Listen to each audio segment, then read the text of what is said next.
मुंबई तक brought to you by Badekar group.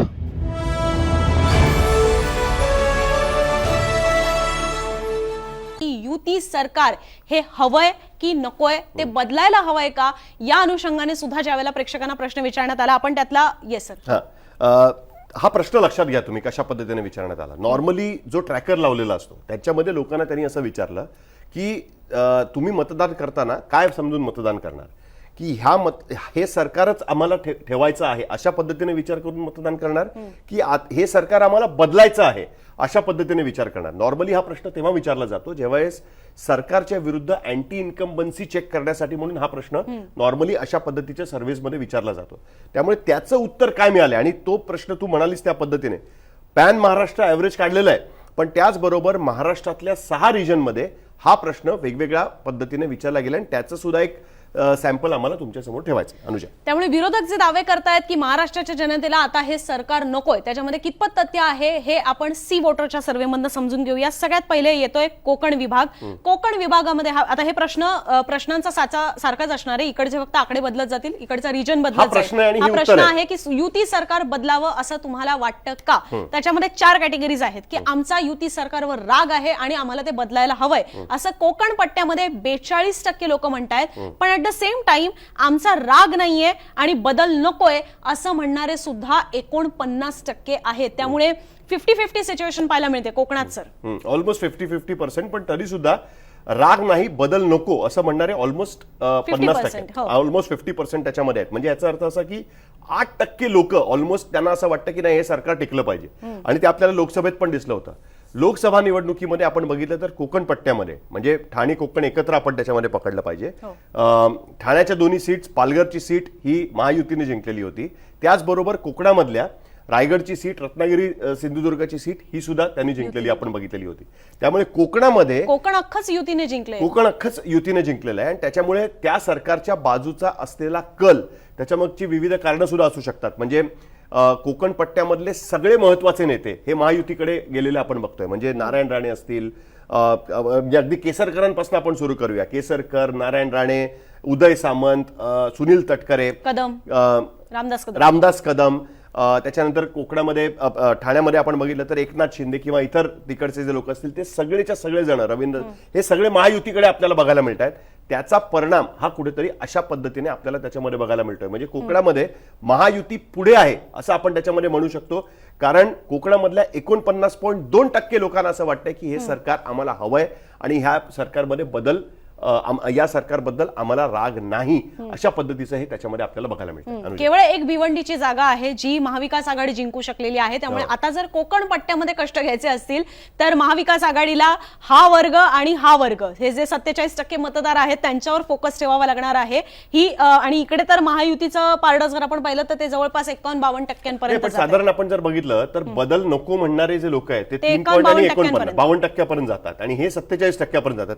तर तो जो डिफरन्स आहे ना, तो त्यांच्या प्रचारातनं कसा कमी होईल याच्याकडे त्यांना खरं तर लक्ष द्यायला लागेल। आणि हा खरं बघायला गेलं तर वोट पर्सेंटेजच्या दृष्टीने बघितलं तर 4-5% मोठा डिफरन्स होऊ शकतो, पण इतक्यात जाऊ नका कारण बाकीचे रिजन सुद्धा आहेत आपल्याला। आणि कोकणचाच विषय निघाला म्हणून की आम्ही ऑलरेडी याच्यातले पत्रकारांचे जे अंदाज आहेत, तिथले स्थानिक जे बोलतायत, तिथले उमेदवार सुद्धा जे आहेत त्यांचे इंटरव्ह्यूज केलेले आहेत, सो ते सुद्धा तुम्ही मुंबई तकवर पाहू शकता। तुर्तास आपण वळूया कोकणातल्या पुढच्या रिजनकडे, तो म्हणजे मुंबईचं जर आपण गणित पाहिलं तर राग आहे आणि बदल हवा आहे असं म्हणणारे 51% आहेत, पण राग नाही, पण राग नाही आणि बदल नको असं म्हणणारे सुद्धा 41% आहेत। सांगता येत नाही म्हणणारे 5%। सो हे जे सांगता येत नाहीत ते एकतर यांच्याकडे सुद्धा झुकू शकतात किंवा यांच्याकडे सुद्धा झुकू शकतात, म्हणजे ते मवियाकडे पण जाऊ शकतात, महायुतीकडे पण जाऊ शकतात, तो मुद्दा वेगळा।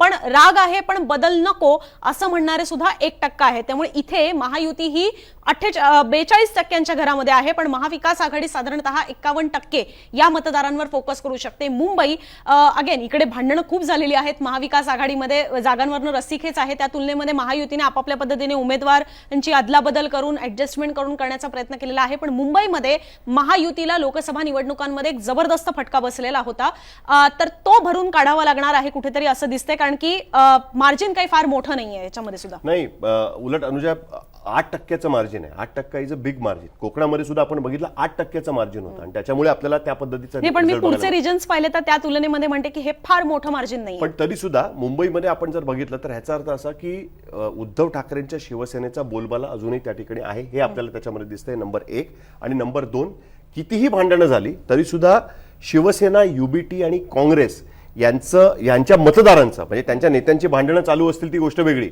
पण त्यांचे मतदार हे युनिफाईड आहेत. आपलं मत मांडताना अजूनही एकत्रितपणे आहेत. हा त्याचा अर्थ आपल्याला 51.2% याच्यामध्ये दिसतोय. आणि हा सर्वे जो झालेला आहे तो त्याच काळात झाला ज्यावेळेस ही भांडणं सुरू होती. त्यामुळे जर कोणाला राग व्यक्त करायचा असतं तर तोही आपल्याला म्हणजे बदल नको म्हणणारे पण मिळाले असते, सांगता येत नाही म्हणणारे सुद्धा 10% पलीकडे जाऊ शकले असते. पण तरी सुद्धा मुंबईकडनं हा एकतर्फी कौल आपल्याला एका पद्धतीने बघायला मिळतोय. आणि तो त्याच्यामागचं कारण पण एक फार इंटरेस्टिंग आहे की मुंबईची डेमोग्राफी ही फार कॉस्मोपॉलिटन डेमोग्राफी आहे. एका पर्टिक्युलर विषयावरनं इकडे मतदान होतच असं नाही अनुजा त्याच्यामध्ये. आणि ह्याचा आपण जर विचार केला तर आपल्याला स्पष्टपणे दिसतं की मुंबईचा कौल हा आपल्याला अशा पद्धतीने का दिसतोय. आता महाविकास आघाडी इकडे निवडणूक कशा पद्धतीने लढते याच्यावरती अनेक गोष्टी अवलंबून असणार आहेत. आणि तू म्हणालीस त्या पद्धतीने माहीममध्ये मनसे फॅक्टर, मग शिंदे जर मागे गेले तर त्यांचं काय होतं तिकडे. शिवडीमध्ये शिवसेना वर्सेस मनसे फाईट, मनसेला शिंदेनी पाठिंबा दिलेला आहे. बांद्रा ईस्टमध्ये मनसेने तृप्ती सावंतना तिकडे निवडणुकीमध्ये उतरवलेला आहे. त्याचा इम्पॅक्ट काय होतो हे जरी असेल तरी सुद्धा जो इम्पॅक्ट वाला जो मतदार आहे की सपोज एखाद्याला बदल हवा म्हणणारे लोक असतील आणि त्यांनी तृप्ती सावंतना मतदान केलं, त्याचा इम्पॅक्ट हा शिवसेनेच्या याच्यावर होऊ शकतो. त्याच्यामुळे मुंबईतली लढाई ही अजूनही ओपन आहे असा आपण त्याच्यामधनं अर्थ नक्कीच काढू शकतो. फार इंटरेस्टिंग आहे कारण की इथे हिंदुत्व असेल किंवा मराठी मुद्दा असेल या सगळ्यांवरच दावा करणारे 3-3 पक्ष आहेत, 4-4 पक्ष आहेत. त्याच्यामुळे ते मतविभाजन कसं होणार आणि त्याच्यामुळे लोकसभेचं चित्र कायम राहतं की नाही हे कोणीही डेफिनेटली सांगू शकत नाही. पण मुंबईच्या पलीकडे जाऊन ज्याचा मराठा आरक्षणाचा मगाशी विषय निघाला म्हणून आणि तो सगळ्यात जास्त इम्पॅक्ट आपल्याला मराठवाड्यात पाहायला मिळालेला होता. तर लोकसभेमध्ये मराठवाड्यामध्ये फटका बसला महायुतीला. केवळ 1 जागा निवडून आली 8 जागांपैकी. येणाऱ्या विधानसभा निवडणुकांचं जर चित्र पाहिलं तर मराठवाड्यामध्ये सरकारवर राग आहे आणि बदल हवा आहे असं म्हणणारे पुन्हा एकदा 52%, जवळपास 53 आपण म्हणू शकतो कारण 52.9 अशी संख्या आहे. तर 53% इतके लोक म्हणतात की आमचं सरकारवर राग आहे पण बदल नको असं म्हणणारे जेमतेम 4% आहेत. राग नाहीये, बदल नकोय असं म्हणणारे 40% आहेत आणि सांगता येत नाहीत हे 3% आहेत. मराठवाड्यातलं चित्राबद्दल काय वाटतं सर? म्हणजे मगाशी आपण मराठा आरक्षणाबद्दल बोललो होतो. मराठा आरक्षण 37% मराठा आरक्षणाबद्दल म्हणत होते. त्यावेळेस पण आपण काय चर्चा करत होतो की हा राग जो आहे मराठा आरक्षणावरनं हा मुद्दा आहे असं म्हणणारे जे लोक आहेत ते कशा पद्धतीने बघतील, जरांगे पाटलांचा फॅक्टर काय कामाला येऊ शकेल. आता हा जो वर्ग आहे ना 52.9% म्हणजे 53%, त्याच्यामध्ये जरांगे पाटलांचे उमेदवार सुद्धा असतील की नाही आम्हाला बदल हवाय म्हणून. ते ऑलरेडी भारतीय जनता पार्टी बद्दल म्हणतच आहेत. भाजप तिकडचा काय सरकारचा भाग आहे. अशा परिस्थितीमध्ये बदल हवा म्हणणाऱ्या लोकांमध्ये जर स्प्लिट झाला, जो 52-53% आपल्याला बघतोय, तो स्प्लिट हा मराठवाड्यामध्ये किती होतो. जरांगे फॅक्टर म्हणजे जरांगेंचे उमेदवार, ज्यांना कोणाला जरांगे म्हणतील की हा माझा उमेदवार XYZ, त्याला त्यांच्या भागामध्ये किती टक्के मतं तो खेचून घेतो. आणि कारण हा जो मतदार आहे हा थेट महायुतीचा मतदार आहे. हा जो मतदार आहे तो सध्याच्या परिस्थितीमध्ये महाविकास आघाडीचा उमेदवार आहे आणि त्याच्यामध्ये फाटा कोणी मारू शकतं तर ते जरांगेचा उमेदवार मारू शकतो. तो जरांगेंचा उमेदवार या 53% किती मतं घेऊन जातो याच्यावरती मराठवाड्याचं गणित ठरू शकतं. हेच आपल्याला या ठिकाणी स्पष्टपणे दिसतंय. एक आपले प्रेक्षक आहेत अभिजित पैगाम म्हणून, त्यांनी इंटरेस्टिंग ऑप्शन टाकलाय याच्यामध्ये. त्यांचं असं म्हणणं आहे की राग नाहीये पण बदल हवाय, असा एक 4th ऑप्शन असायला हवा होता. म्हणजे यातले काही जण हे तिथे सुद्धा डायव्हर्ट होऊ शकले असते. ठीक आहे, आपण सर्वे करणाऱ्यांना सांगूया की याचा सुद्धा एक ऑप्शन टाकून बघा. पण मराठवाड्यानंतर मला असं वाटतं आपण पुढच्या रिजनकडे वळायचं झालं तर येतो उत्तर महाराष्ट्र. उत्तर महाराष्ट्रामध्ये सुद्धा आपण मगाशी पाहिलं की साधारणतः 24% घरामध्ये मराठा आरक्षणाचा मुद्दा हा इफेक्टिव्ह होता. पण इथे सुद्धा राग आहे आणि बदल हवा आहे असं म्हणणाऱ्यांची संख्या अगेन 50% घरामध्ये जाते. 49.8% इतकं त्यांचं प्रमाण आहे. आणि राग नाहीये, बदल नकोय असं म्हणणारे सुद्धा 42% इथे आहेत.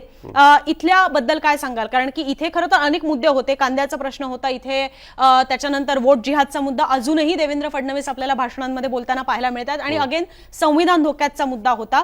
पण आता ज्या वेळेला ही परिस्थिती पाहायला मिळते त्यावेळेला राग नाहीये आणि बदल नकोय असे म्हणणारे आता सुद्धा 42% आपल्याला पाहायला मिळतात. तसंच बदल नको असं म्हणणारे सुद्धा 4% आहेत. त्यामुळे हे साधारणतः 46% पर्यंत जात आहेत. करेक्ट.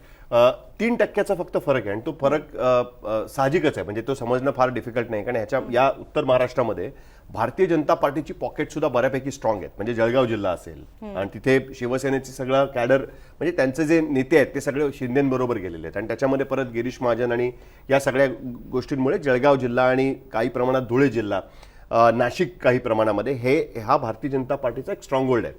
दुसऱ्या बाजूला आपण बघतोय की नंदुरबारमध्ये यावेळेस फार इंटरेस्टिंग गोष्ट झाली की आदिवासी विभाग, दिंडोरी मधला आदिवासी भाग, हा सगळा जो भाग आहे तो पुन्हा एकदा काँग्रेस किंवा महाविकास आघाडीकडे झुकलेला आपल्याला बघायला मिळाला त्याच्यामुळे ही मिक्स्ड रिॲक्शन जी आपल्याला बघायला मिळते ना 3%, की एका बाजूला भाजपचा स्ट्रॉंग होल्ड की जिथे मोठ्या प्रमाणात भारतीय जनता पार्टीचे उमेदवार निवडून येऊ शकतात आणि शिवसेनेचे, आणि दुसऱ्या बाजूचा स्ट्रॉंग होल्ड हा काँग्रेसचा ट्रॅडिशनल वोटर आणि त्याच्यामध्ये राष्ट्रवादी काँग्रेस, शरद पवार यांचं कॉम्बिनेशन, यांचं अमालगमेशन ज्या ठिकाणी होत आहे त्याच्यातनं आपल्याला हे बघायला मिळत आहे. पण तरी सुद्धा एक मला त्याच्यामध्ये गोष्ट अजून एक सांगायची अनुजा, तू म्हणालीस त्या पद्धतीने बदल नको म्हणणारे 42 आणि 4 म्हणजे राग आहे पण तरी सुद्धा नाही आम्हाला हेच चालतील असं म्हणणारे जे लोक असतात ना, त्याच्यामध्ये असं पण असू शकतं की आम्हाला हे नकोय त्याच्यामुळे मग आता आम्हाला ह्यांच्यासोबत चालवून घ्यावं लागेल असेही ते असू शकतात. नाही, त्यांना कदाचित अजित पवारांना बरोबर घेतल्याचा पण राग असू शकतो, पण नाही पण तरी सुद्धा आम्हाला त्यांच्या बरोबर राहायचंय, किंवा उलटं पण असू शकतं की अजित पवार त्यांच्या बरोबर का गेले हा राग असू शकतो, पण नाही आम्हाला त्यांना मतदान करायचंय. सांगण्याचा मुद्दा असा की तू म्हणालीस त्या पद्धतीने हा जातो 46% आणि 3%चा फरक राहतो. आता हा जो 3%चा फरक आहे ना तो भरून काढण्यासाठी जर आपण बघितलं तर उमेदवारांची निवड कशा पद्धतीने झाली आहे, आपापसातली भांडणं त्या ठिकाणी दिसत आहेत का, आपापसातली भांडणं दिसत असताना कशा पद्धतीने ती भांडणं मॅनेज केली गेली आहेत, आणि त्याचबरोबर कास्ट कॉम्बिनेशनचा विचार आपण कशा पद्धतीने केलेला आहे. म्हणजे येवल्यामध्ये समोर दिलेला उमेदवार, त्यांच्या समोर असलेले भुजबळ, सुहास कांदेंच्या इकडे झालेली बंडखोरी, समीर भुजबळ त्या ठिकाणी येणं, नाशिकमध्ये शिवसेनेने काँग्रेसची भांडून घेतलेल्या सीट्स, या सगळ्या गोष्टींचा इम्पॅक्ट कशा पद्धतीने होतो हे बघणं माझ्या मते अत्यंत महत्त्वाचं असणार आहे. त्यामुळे इथे अजूनही बॅटल ग्राउंड आपल्याला क्लिअरली बघायला मिळत आहे. या म्हणजे कम्पेअर्ड टू जर आपण बघितलं जो आधीचा रिजन आपण बघितला त्याच्या म्हणजे मराठवाड्याशी जर कंपॅरिझन करायचं आपण ठरवलं तर इकडचं बॅटल ग्राउंड अजूनही क्लोज फाईटमध्ये आहे हे आपल्याला बघायला मिळतोय. जरी आपण म्हटलं की महाविकास आघाडीकडे सध्या तरी कल आपल्याला झुकलेला बघायला मिळतोय. आणि तसंच उत्तर महाराष्ट्रामध्ये खरं तर लोकसभा निवडणुकांच्या वेळेला उमेदवार सुद्धा उशिरानं जाहीर झालेल्या होत्या, सो त्यावेळेला टेक्निकली प्रचाराला सुद्धा कमी वेळ मिळालेला आहे. आता काहीशी अशी परिस्थिती आहे की दोघांच्याही सारख्याच वेळेला उमेदवार जाहीर झालेले आहेत, त्यामुळे सारखाच प्रचाराला वेळ मिळणार आहे. पण या वेळेला प्लस पॉइंट असणार आहे महायुती सरकारकडे आणि मधल्या काळामधल्या त्यांच्या योजना आणि आधीपासून त्यांचा सुरू झालेला प्रचार. सो याच्यातनं सुद्धा कोण बाजी मारते, ही आकडेवारी कशी नेमकी शिफ्ट होते कोणाकडे हे सुद्धा आपल्याला बघायला हवं. पण पुढचा रिजन आणखीन महत्वाचा आहे तो म्हणजे विदर्भाचा. मुंबईच्या जागांवरनं जसा वाद होता तसा विदर्भामध्ये सुद्धा वाद होता. सो विदर्भाचं चित्र जर बघायचं झालं तर इथे आम्हाला राग आहे आणि आम्हाला बदल सुद्धा हवा आहे. अगेन आपल्याला इथे सुद्धा 51.9% म्हणजे 52% जनता असं मानताना पाहायला मिळते, आणि त्याचसोबत राग नाहीये, बदल नकोय असं म्हणणारे 40% आहेत. त्याच्यानंतर बदल नको आहे, राग आहे पण बदल नकोय असं म्हणणारे सुद्धा 44% आहेत. सो इथे सुद्धा एक मार्जिन जर आपण पाहिलं, डायरेक्ट हे मार्जिन पाहिलं तर ते 11% आहे, पण हे कंबाईंड करून पाहिलं तर एक साधारणतः 6% मार्जिन पाहायला मिळतंय. विदर्भामध्ये भाजप खरं तर डेंजर झोन मध्ये असेल असं समजलं जातंय कन्सिडरिंग लोकसभेचा निकाल. पण देवेंद्र फडणवीस यांना कॉन्फिडन्स आहे की जो त्यांच्या म्हणण्यानुसार की एक फेक नरेटिव्ह हा लोकसभा निवडणुकांमध्ये होता आणि आता तो नाहीये, ती गोष्ट क्लिअर झालेली आहे. मोर ओव्हर संविधानाचा मुद्दा हा स्टेट असेंब्ली इलेक्शन्स मध्ये ऍप्लिकेबलच राहत नाही. सो या सगळ्या गोष्टी लक्षात घेता विदर्भामध्ये आता तसं चित्र नसेल किंवा पॅन महाराष्ट्र सुद्धा आता तसं चित्र नसेल असं त्यांचं म्हणणं आहे. पण जो रुरल डिस्ट्रेस आपण मगाशी पाहत होतो, बेरोजगारी असेल, शेतकऱ्यांचे प्रश्न असतील, या सगळ्या गोष्टी लक्षात घेता अजूनही विदर्भामध्ये सत्ताधारी पक्षाला धोका आहे का? अनुजा, विदर्भातली लढाई ही भारतीय जनता पार्टीच्या बरोबर आहे. तिकडे महायुती म्हणून लढाई नाहीये, तर ती भाजप वर्सेस काँग्रेस किंवा भाजप वर्सेस महाविकास आघाडीचे काही घटक पक्ष काँग्रेस बरोबर आलेले अशा पद्धतीची लढाई आहे. आणि तू मगाशी उल्लेख केलास त्या पद्धतीने, मगाशी आपण जेव्हा कुठला मुद्दा सगळ्यात जास्त महत्वाचा आहे त्याच्यामध्ये बेरोजगारीचा मुद्दा, यावरती मतदान करणारे सगळ्यात जास्त लोक हे विदर्भामध्ये होते. विदर्भामध्ये हा सगळ्यात मोठा मुद्दा म्हणून आपल्याला बघायला मिळाला होता बेरोजगारीचा मुद्दा 25%. त्याच्यामधला विदर्भाचा चंक जो आहे ना तो 35%च्या पलीकडे, जे आपण रॉ डेटा जर आपण बघितला तर त्याच्यामध्ये आपल्याला बघायला मिळतो. तो इम्पॅक्ट आपल्याला 51.9% म्हणजे 52% याच्यामध्ये आपल्याला तो बघायला मिळतोय. आणि हा कॉन्स्टंट ट्रेंड आहे अनुजा. हा फक्त लोकसभेचा ट्रेंड म्हणून आपण लक्षात घेता कामा नये. म्हणजे आपण 2014 पासून जर आपण बघितलं तर 2014 पासून सतत विधानसभा निवडणुकीमध्ये भारतीय जनता पार्टीची तिकडे घसरण होतीये आणि आपण अनेकदा बोललेलो आहे. त्याच्या मागची अनेक कारणं आहेत. त्याच्यामध्ये 19 मधल्या घसरणीची कारणं वेगळी होती. त्यावेळेस तिकीट वाटप ज्या पद्धतीने झालं त्याचा एक काही प्रमाणामध्ये राग होता. आता ते करेक्शन करण्याचा प्रयत्न भाजपकडनं केला गेलाय की 19 मध्ये कामठी सीटवरनं चंद्रशेखर बावनकुळेंचं तिकीट कापलं होतं. त्याच्यानंतर यावेळेस चंद्रशेखर बावनकुळेंना पुन्हा एकदा त्या सीटवरती आणण्यात आलेलं आहे. आपण बघितलं की उलट काँग्रेसमध्ये अनीस अहमद वगैरे असतील त्या लोकांनी बंडखोरी केली. त्यांनी वंचित बरोबर जाऊन निवडणूक लढवण्याचा प्रयत्न केला आणि त्याचबरोबर ऍडजस्टमेंट्स मोठ्या प्रमाणात केल्या आहेत. म्हणजे एक छोटं उदाहरण द्यायचं तर किशोर जोरगेवार यांचं मला उदाहरण द्यायचं आहे. अपक्ष आमदार होते, त्यांना भाजपमध्ये घ्यायला विरोध केला जात होता. सुधीर मुनगंटीवार यांनी विरोध केला होता अनेक चंद्रपूरमधनं द्यायला, पण तरी भारतीय जनता पार्टीने त्यांना घेतलं कारण ते सिटिंग आमदार आहेत. आणि अनेक सर्वेजमधनं असं दिसतंय की सिटिंग आमदारांच्या विरुद्ध फारशी अँटी इन्कम्बन्सी नाहीये, पण आणि म्हणून त्यांनी रिस्क घेण्यापेक्षा अशा पद्धतीने त्यांना बरोबर घेऊन ती गोष्ट सॉर्ट आउट करायचा प्रयत्न केला आहे. याचा अर्थ असा कोर्स करेक्शनचा मोड आहे, पण तरी डिफरन्स जो आहे ना तो बऱ्यापैकी आहे. 6% फरक आहे. जर आपण बदल नको म्हणणारी दोन्ही गोष्टी ऍड केल्या 40% आणि 4%, तरी सुद्धा साधारणतः 6 ते 7% फरक या दोघांमध्ये आपल्याला बघायला मिळतोय. त्याच्यामुळे हा मुद्दा माझ्या मते अजूनही महत्वाचा. आणि Vidarbha it's steel a battle ground. महाराष्ट्रातली खरी लढाई आपल्याला जर बघायची असेल तर विदर्भात जाऊनच आपल्याला ती बघावी लागेल. विदर्भामध्ये काय होतं यावरनं महाराष्ट्राच्या सरकारचं पुढचं गणित हे ठरलेलं असणार आहे. ही गोष्ट आपण लक्षात ठेवली पाहिजे. Please mark my words. विदर्भामध्ये जर काँग्रेसने खूप चांगला परफॉर्मन्स केला, काँग्रेस जर 30च्या पुढे जाऊ शकली तर महाराष्ट्राचं चित्र बदलू शकेल. जर विदर्भामध्ये भारतीय जनता पार्टीने त्यांचा गेल्या वेळचा परफॉर्मन्स जरी टिकवला तरी सुद्धा महायुती ही पूर्णपणे फाईटमध्ये आलेली आपल्याला बघायला मिळेल. त्यामुळे विदर्भाच्या लोकांच्या मनात काय आहे हे बघणं माझ्या मते महाराष्ट्रामध्ये सगळ्यात जास्त इम्पॉर्टंट असणार. आणि पश्चिम महाराष्ट्र आणि विदर्भ दोन असे रिजन्स आहेत की जिकडनं हायेस्ट विधानसभेच्या जागा निघतात. आणि तुम्ही लढतींसंदर्भात बोललात म्हणून की एक प्रामुख्याने लढत असणार आहे शिवसेना युबीटी आणि शिवसेना भाजप ही कोकण पट्ट्यामध्ये, कोकण मुंबई पट्ट्यामध्ये. त्याच्यानंतर येतोय विदर्भ जिकडे प्रमुख लढत असणार आहे भाजप आणि काँग्रेसमध्ये. आणि त्याच्यानंतर येतोय तो म्हणजे पश्चिम महाराष्ट्र, ज्याच्याबद्दल काही प्रेक्षक विचारत आहेत. सो आता आपण पश्चिम महाराष्ट्राकडे वळूया. पश्चिम महाराष्ट्रामध्ये येस बाय डिमांड. मी मगाशी जे म्हणत होते की मार्जिन हे तिकडे कमी आहे आणि काही पट्ट्यांमध्ये जास्त आहे. काही जणांनी त्याच्यामध्ये माझं गणित सुद्धा काढलेलं आहे. सो तुमच्या माहितीसाठी आता मी ठेवतेय. येस, काही जणांनी माझं गणित काढलेलं आहे त्याच्यामध्ये की हे मार्जिन तुम्हाला कसं काय छोटं मोठं वाटतंय वगैरे वगैरे. तर आता हे मार्जिन बघा तुम्ही की राग आहे आणि बदल हवाय म्हणणारे 55% आहेत. राग नाही, बदल नको म्हणणारे 36% लोक आहेत. त्यामुळे का शरद पवार पश्चिम महाराष्ट्रावर ऑलमोस्ट 20% फरक आहे. का शरद पवार पश्चिम महाराष्ट्रावर सगळ्यात जास्त फोकस्ड होते, का लोकसभेचा निकाल लागल्या इमिजिएटली पश्चिम महाराष्ट्रामध्ये शरद पवार यांचे ऑपरेशन सुरू झाले, बैठका सुरू झाल्या, दौरे सुरू झाले. त्याचं हे प्रमुख कारण आहे की पश्चिम महाराष्ट्रामध्ये राष्ट्रवादी काँग्रेस शरदचंद्र पवार या पक्षाला दिसून आलेलं आहे की तिकडे सगळ्यात जास्त अनरेस्ट आहे. जरी जरांगे फॅक्टर, आरक्षण हे मुद्दे आपल्याला लोकसभेतला एक प्रमुख मुद्दा दिसत असला, त्याचा मराठवाड्यात फटका बसला असला, महायुतीला जबरदस्त फटका बसला असला किंवा संविधान धोक्यात आहे या मुद्द्याचा काही प्रमाणात उत्तर महाराष्ट्र आणि विदर्भात फटका बसलेला आहे लक्षात आलेला असताना सुद्धा शरद पवार यांचा फोकस हा पश्चिम महाराष्ट्रामध्ये का आहे हे या आकडेवारीवरून दिसून येते. आणि हे ह्यूज मार्जिन आहे अनुजा, ह्यूज मार्जिन आहे. म्हणजे मराठवाड्यात सुद्धा 10% फरक होता, हे 20% फरक असलेलं मार्जिन आहे आणि ते भरून काढण्यासाठी खूप प्रयत्न करावे लागणार आहेत. आणि सगळ्यात महत्वाचं असं आहे की याचा अर्थ असा की राष्ट्रवादी काँग्रेस पक्षाचा जो प्रभाव क्षेत्र होतं त्या प्रभाव क्षेत्रामध्ये शरद पवारांच्या नावाचा काहीतरी जादू ही त्या ठिकाणी चालते हे आपल्याला त्याच्यामध्ये दिसतंय. नंबर 1.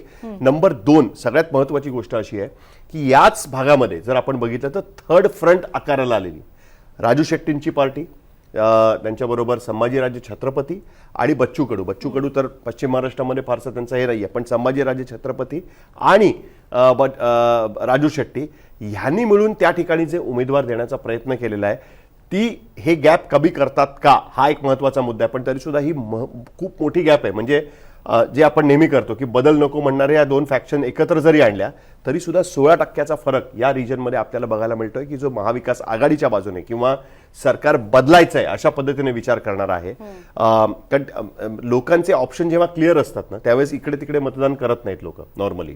त्याच्यामुळेच आपण बघितलं की लोकसभेमध्ये वंचित फॅक्टर चालला नव्हता. आता विधानसभेची परिस्थिती मात्र वेगळी असते. विधानसभेमध्ये असं नाही की लोकसभेमध्ये मतदान केलं नाही म्हणून विधानसभेत होणार नाही. विधानसभेमध्ये होऊ शकतं. त्यावेळेस लोकल फॅक्टर्स महत्त्वाचे ठरतात, उमेदवार कसा आहे महत्त्वाचा ठरतो, अनेक गोष्टी महत्त्वाच्या ठरतात. म्हणून आपण काय बघितलं तर भाजपने सुद्धा जे आपले छोटे अलायन्स पार्टनर्स आहेत त्यांना ऍडजस्ट करण्याचा प्रयत्न केलेला आहे. त्याच्यामध्ये जनसुराज्य पक्ष आहे, शाहू विकास आघाडीला आपण बघितलं त्यांनी ऍडजस्ट त्या ठिकाणी केलेलं आहे. उमेदवाऱ्या देताना सुद्धा अजित पवारांच्या ऍडजस्टमेंटनुसार त्यांनी सगळ्यात जास्त, इकडे अजित पवार वर्सेस शरद पवार ही मॅक्झिमम ठिकाणी लढाई होणार आहे.